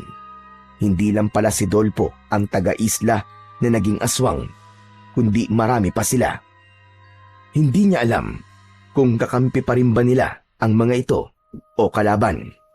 May lumapit na aswang sa pinakalider. Narinig niyang sinabi nito ang tungkol sa kanya na hindi na siya mahanap. Galit na galit ang leader sa kanyang narinig. Pero ilang sandali lang ay huminga ito ng malalim at saka kumalma. Hayaan na ninyo. Wala rin naman siyang magagawa laban sa atin. Mamamatay lang siya kung susugod siya dito ng mag-isa. Mabuti pa ay tawagin mo na ang lahat para makapagsimula na tayo. Aalis na sana ang aswang, pero muli siyang tinawag ng pinuno. Dahil hindi ko mga biyag, ako ang pipili kung sino magiging pagkain ngayong gabi. Napagtanto ni Crisanto sa mga oras na yon, nakampante ang mga kalaban niya sa kanya. Akala ng mga ito ay mahina siya. Sa ganung paniniwala ay alam niyang hindi na siya pag-aaksaya ng oras ng mga ito. Kaya naman, agad niyang kinondisyon ang sarili na simulan na ang planong paglipol sa mga aswang dahil hindi niya nakakayanin pa na may mamamatay sa mga kababaryo niya. Nakakaramdam siya ng matinding kaba at takot, kaya naman Nagdasal siya ng taimtim. Diyos ko, kayo na po ang bahala sa amin. Tulungan niyo po kaming labanan ng mga kampo ng demonyo. Huwag niyo po kaming pababayaan. Matapos magdasal, ay muling pumikit si Crisanto para pakinggan ang dagat. Muli, isang orasyon ang kanyang sinundan. Sinambit niya ang orasyon para sa proteksyon. Kinondisyon niya ang sarili hanggang sa maramdaman na niya ang paggapang ng init na nagmumula sa mutya ng Serena papunta sa buo niyang katawan. Nang magmulat na ng mga mata si Crisanto, ay nakita niya na ang grupo ng mga tao sa isla na naglalakad papunta sa bulwagan. Walang tali ang mga ito kasi kampante ang pinuno ng mga aswang na walang makakalabas ng buhay sa islang yon. Nakita din ni Crisanto si Isabel na binubulungan ang katabing lalaki. Nagtitinginan ng mga ito, kaya alam ni Crisanto na nagawa ng maayos ni Isabel ang iniutos niya rito. Nasa gitna ng bulwagan ang mga tao, habang ang mga aswang naman ay nakapalibot sa kanila. Simulan na ang pagdarasal! Pagdarasal para sa punyong demonyo! Pwe! Lapastangan ka! Kayo ang lapastangan! Mga hayop kayo! Nilapastangan niyo ang buhay ng lahat dito! Matapang ka talaga, babae. Hanga ako sa'yo.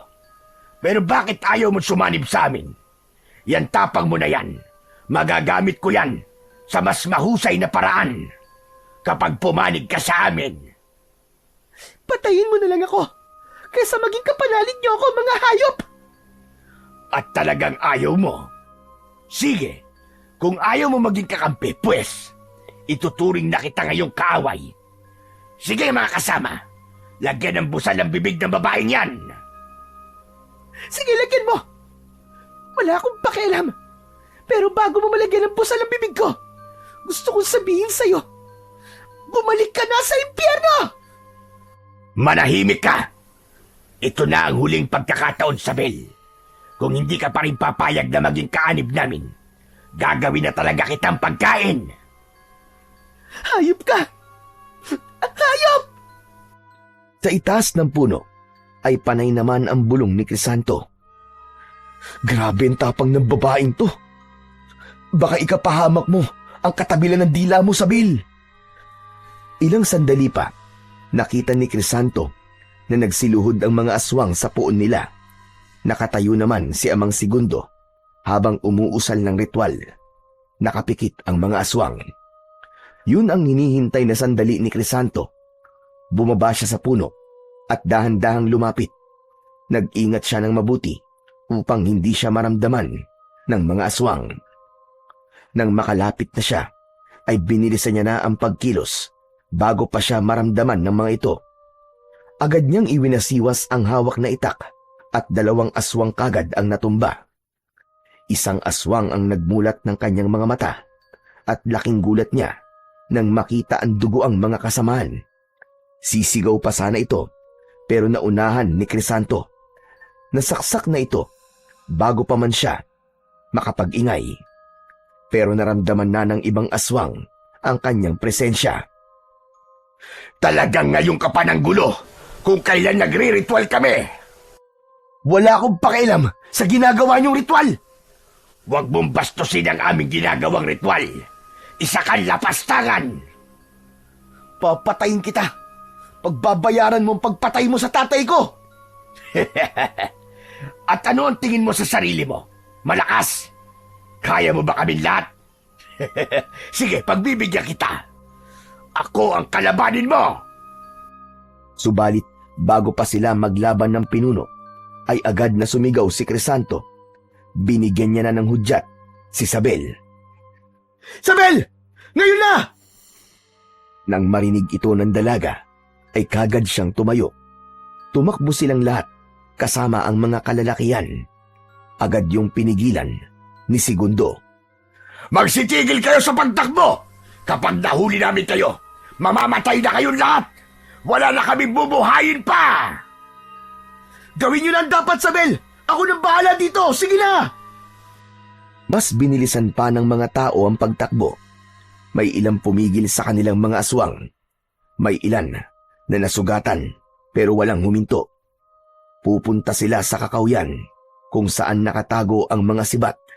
Hindi nila pinansin ang pag-aalburuto ng pinunong aswang at ang paghabol sa kanila ng mga aswang.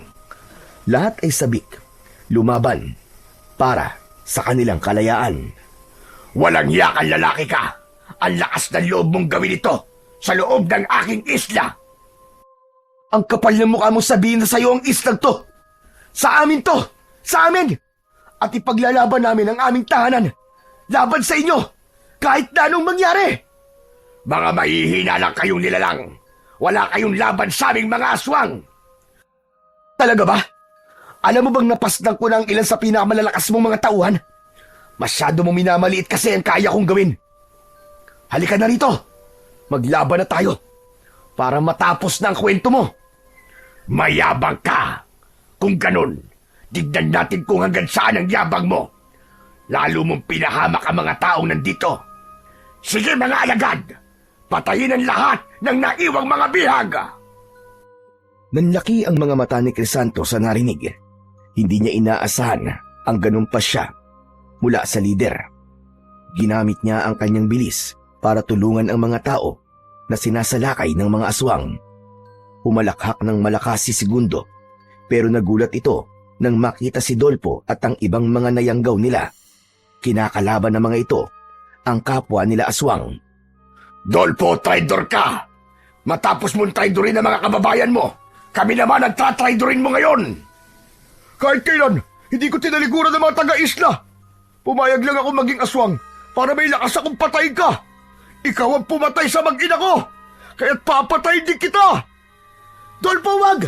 Hindi mo siya kayang labanan! Crisanto! Ako nga to! Iligtas mo mga kababayan natin! Ako na ang bahala sa matandang aswang na yan! Salamat! Salamat at buhay ka, Crisanto! Maya-maya pa ay dumating na sina Sabel at ang lahat ng mga kalalakian. May bitbit silang mga sibat. Subalit bago pa makalapit ang dalaga ay nakita niya ang isang aswang na sumugod mula sa likuran ni Dolpo. Dolpo! Sa likod mo! Sa pagsigaw ni Sabel ay napalingon sa likod si Dolpo. Nakita niya ang aswang na pasugod sa kanya. Mabilis siyang nakailag. Tinulungan naman ni Crisanto si Dolpo at tinaga ang aswang. Handang-handa na ang lahat na ipaglaban ang kanilang isla. Maging si Sabel ay handa na ring makipagpatayan. May pagtanggol lang ang mga walang kakayahang lumaban. Ang pinuno naman ng mga aswang ay halos magwala sa galit, lalo na nang makitang marami na ang mga namatay. Nakapanalig nitong aswang. Mga inutil! Nasaan na ang ibang mga alagad ko? Huwag ka nang maghanap! Inisa-isa ko na mga inaasahan mong alagad! Patay na silang lahat! Hindi maaari! Hindi maaari! Isuko mo na ang buhay mo para hindi ka na mahirapan! Papatayin kitang walang hiya ka! Sumugod ang pinunong aswang habang nakaumang ang mahahabang kuko nito. Nagpalit anyong halimaw ito, pero hindi nagpadaig si Crisanto. Kayang-kaya niyang sabayan ang galaw ng kanyang kalaban kahit gaano pa ito kabilis. Ang ibang mga aswang naman ay nagpalit anyong uwak at balak ng tumakas. Dumampot ng bato si Dolpo at ibinala sa tirador na palagi nitong dala. Tinirador nito ang mga uwak kaya bumabagsak ang mga ito sa lupa. Hindi ako papayag na ikaw lang ang sisira sa plano kong pagpaparami ng lahi. Papatayin kita! Hindi rin ako papayag na makapagasikat pa ng lagim sa islang ito at sa iba pang mga lugar. Katapusan mo na!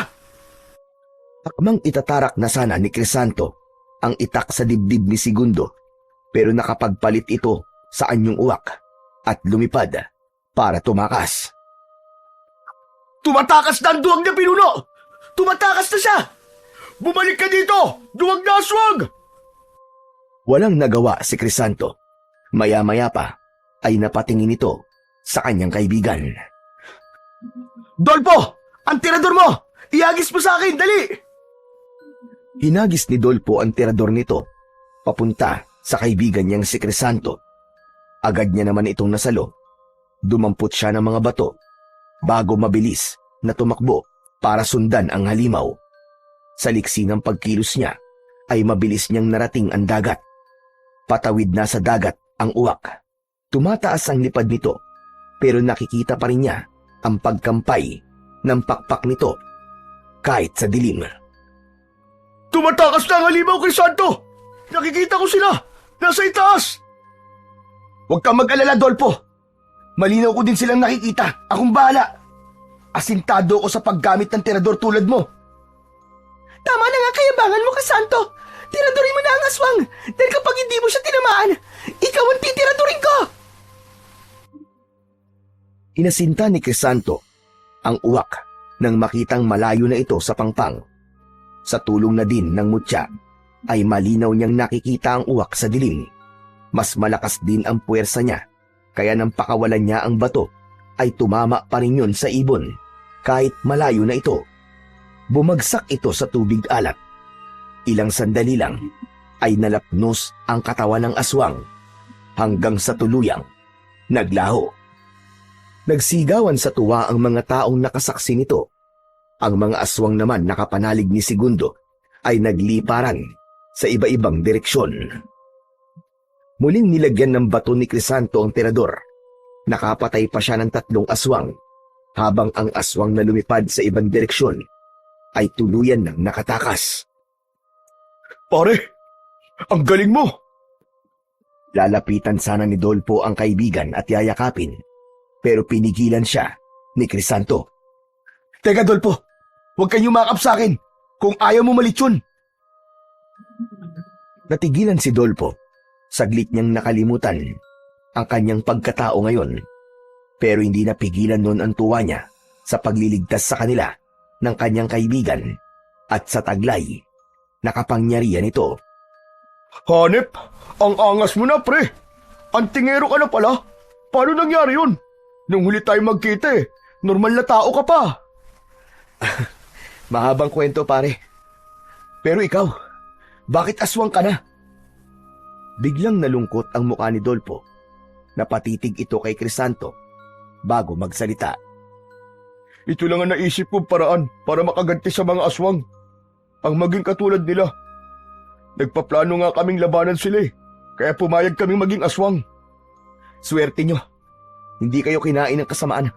Kahit na naging aswang kayo, ay nakakapag-isip pa rin kayo ng matino. Muntik na, pre. Pero yung anak at asawa ko ang naging lakas ko. Ako naman ang naging lakas ng mga kasama kong to. Kaso, madami rin sa naging aswang ang kinain na ng kasamaan. Tulad na lang ni Toto. Salbahe naman talaga ang Toto na yun kahit nung hindi pa siya aswang. Kaya siguro kayo hindi kinain ng kasamaan kasi mabuti ang puso nyo. Teka nga, so plano lang pala ang lahat. Kunwaring umanib ka sa mga aswang, pero balak mong kalabanin sila, Dolpo. Bakit di mo sinabi sa akin ang plano mo? Sinabi ko sa Bel, sarado lang ang utak mo makinig. Masyado ka kasing judgmental Kahit sino namang makalam ng ginawa nyo, iisa lang ang iisipin, no? Siyempre, pagkakamalan talaga kayong mga traidor. Tama na yan. Hayaan mo na, Sabel. Ang importante, hindi ka naging aswang at ligtas na din ang isla. Sa bagay, pero teka nga uli. Ikaw, saan mo nakuha ang mutya mo? Paano ka naging antingero? Pinahiram to sa akin ng isang Serena. Pati ang kaalaman niya, pinahiram lang din niya sa akin. Ano? Serena? Bakit ka naman pahihiramin ng ganyan?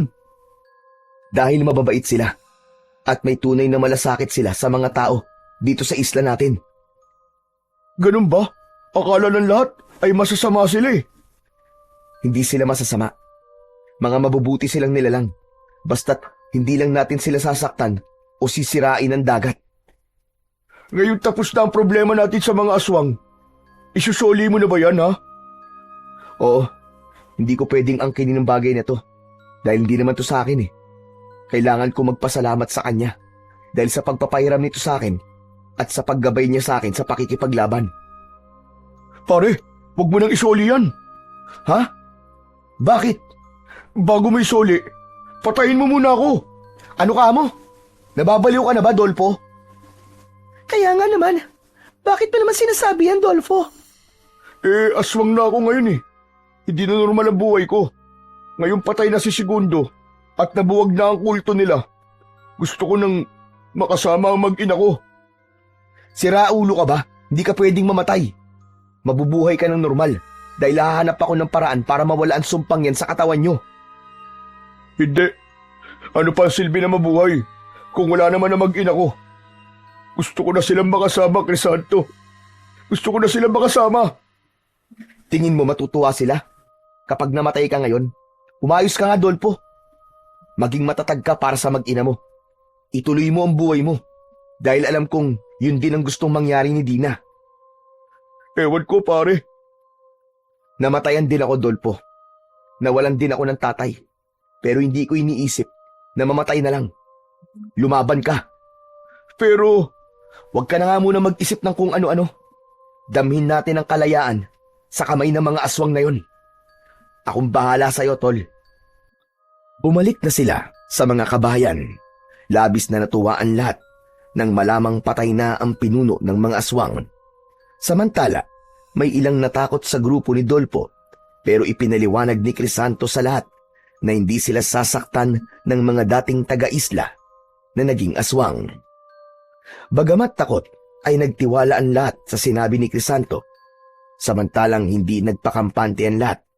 Kahit patay na ang pinuno ng mga aswang, ay nagbantay pa rin ng iba, kasama si Sabel at Crisanto. Sabel, magpahinga ka na. Alam kong pagod ka rin.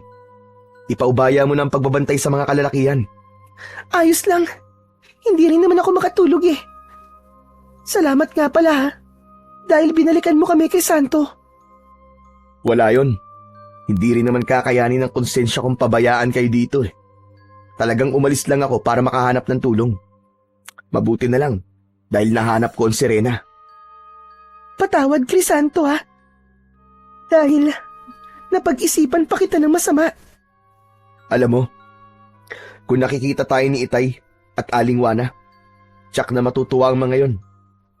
Kasi ito ang unang beses na nag-usap tayo na hindi nag-aaway. Sigurado yun. Gustong-gusto pa naman nilang tayo ang magkatuluyan. Pero maiba ko. Ibabalik mo labang mo siyang pinahiram sa'yo ng Serena? Makikiusap ako sa kanya na wag na. Gusto ko pang isaayos ang lahat dito sa isla. Tumango si Sabel. Marami pa silang napagkwentuang dalawa hanggang sa hindi na nila namalayan ang pagsapit ng umaga. Aalis na muna ako, Sabel ha. Kakausapin ko lang ang Serena. Sige, mag-iingat ka. Lumusong na siya sa dagat. Hinayaan niya ang sarili na tangayin ng mga alon. Pumikit siya habang nasa ibabaw ng tubig. Maya-maya pa ay may narinig na siyang tinig. Nakita niya ang sarili sa lugar kung saan niya unang nakita ang mahiwagang Serena. Magiliw siyang tinanggap ng Serena. Kaibigan, ayos lang ba sa'yong humiling pa ako ng isa pang tulong? Anong kahilingan? Sabihin mo lang, Crisanto. At kung kaya ko, ay ibibigay ko sa'yo. Gusto ko sanang hiramin muna ang mutya hanggang sa maayos ko ang isla. May mga nayanggaw kasi ang mga aswang, kaya gusto kong hanapan ng lunas. Hindi na kailangan maganap ng lunas. Ang mutya namin ay maaasahan din sa panggagamot. Pwede mo yung gamitin at siguradong gagaling sila. Pero pagkatapos nun, ay isauli mo na sa akin dahil mahalaga sa amin ang mutya na yan. Muli ko yung ipagkakatiwala sa'yo. Salamat talaga ng marami sa'yo, kaibigan Serena. Pero may kapalit na ang hiling mo na ito, Crisanto. Ano? Anong kapalit?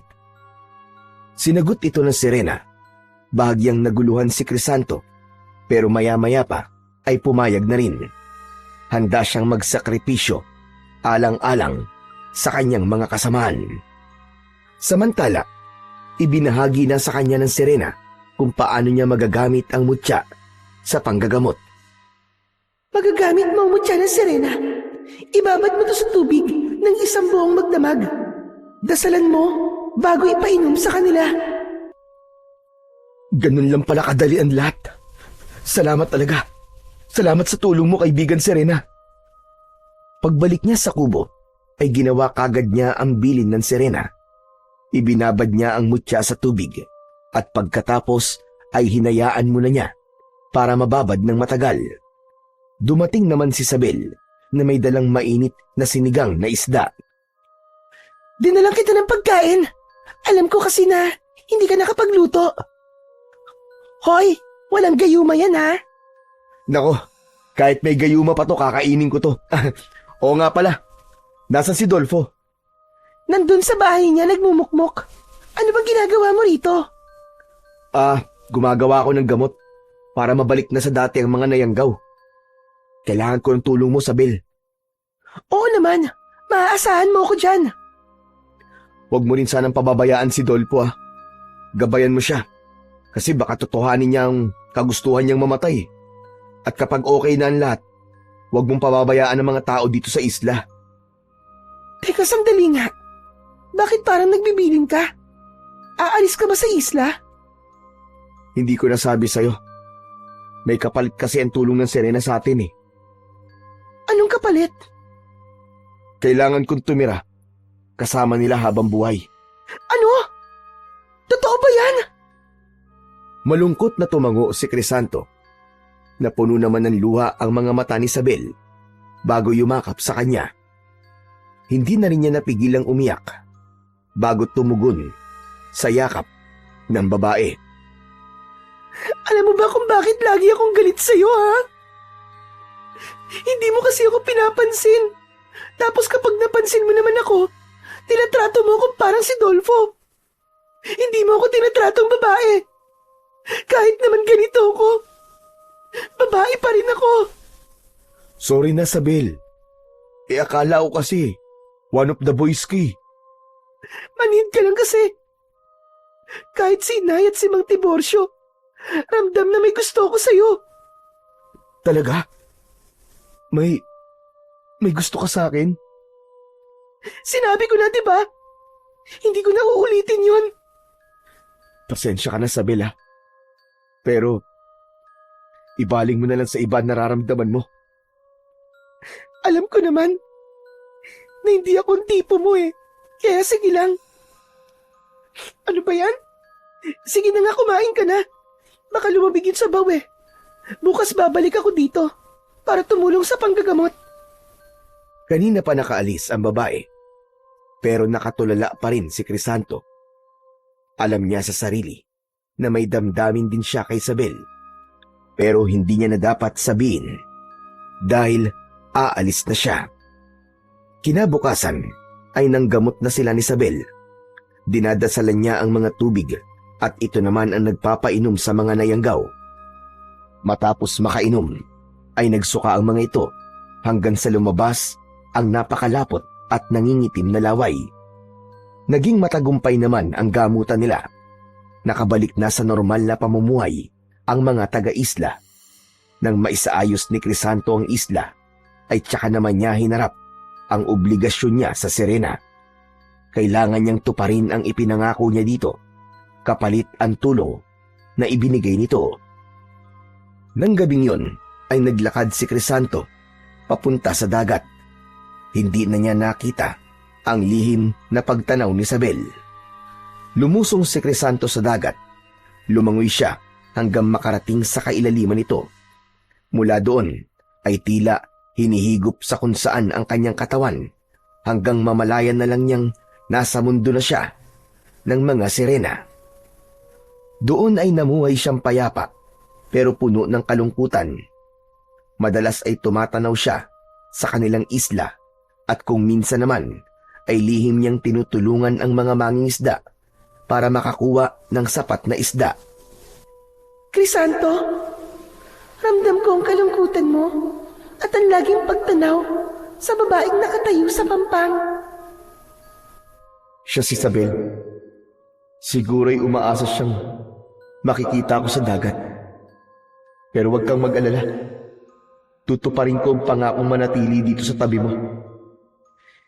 Nakita ko na ang kabutihan ng puso mo, Crisanto. Alam ko din Nanda kang panindigan ng bawat pangakong binibitiwan mo. Pero hindi ko kayang makita na nandito ka lang dahil tumatanaw ka ng utang na loob. Patawad kung yan ang naipaparamdam ko sa'yo.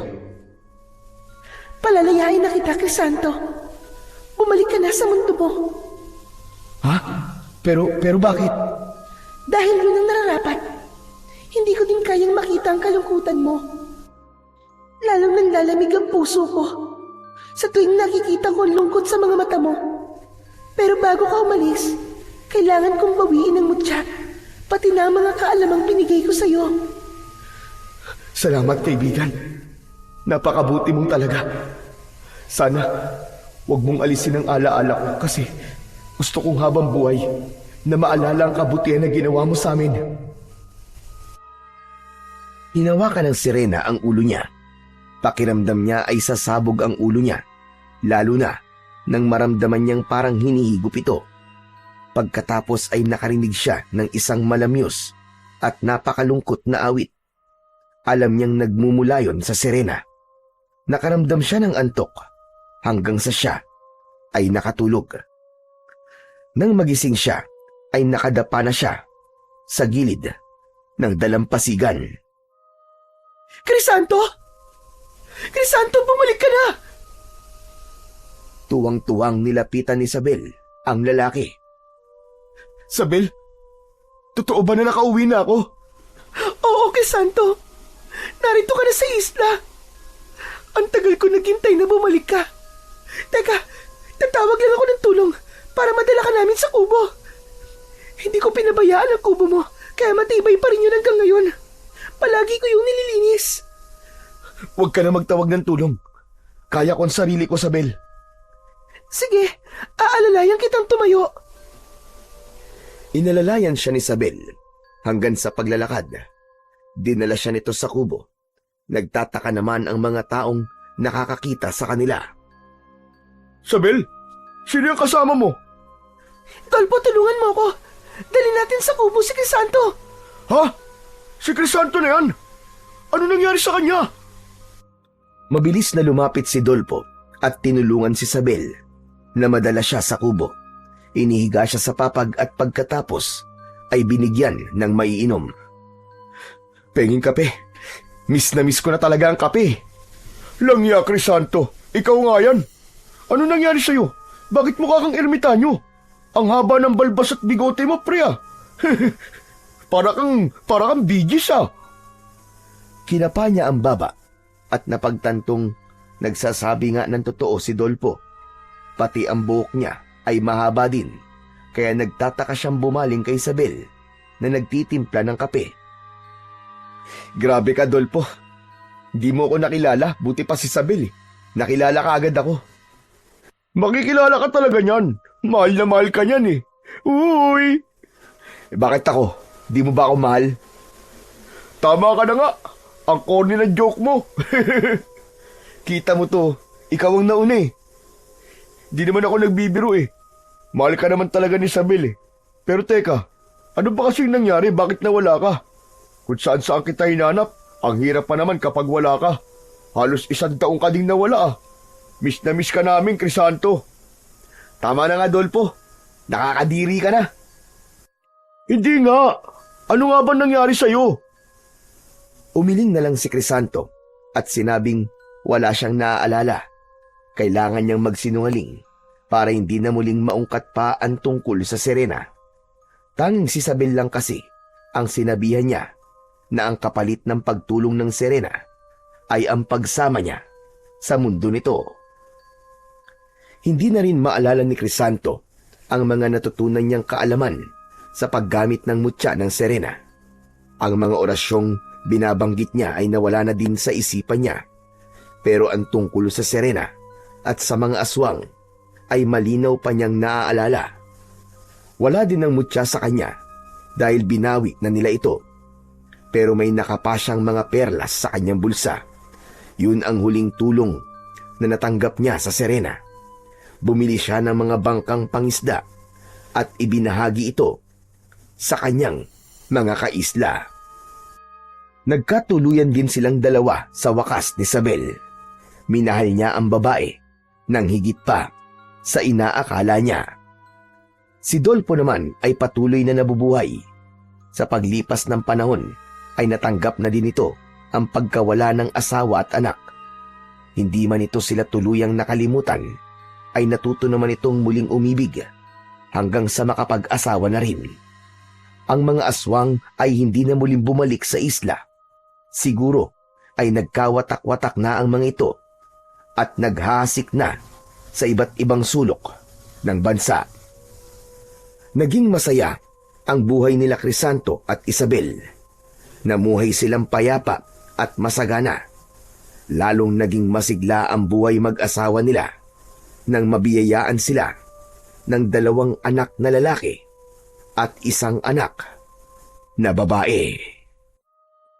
Nagpatuloy pa rin sa pangingisda si Crisanto at paminsan-minsan ay naririnig niya pa rin ang malamyos na tinig ng sirena na parabang umaawit. Nagbabantay at nakahandang tumulong kung muling magbalik at sumalakay ang puwersa ng kasamaan.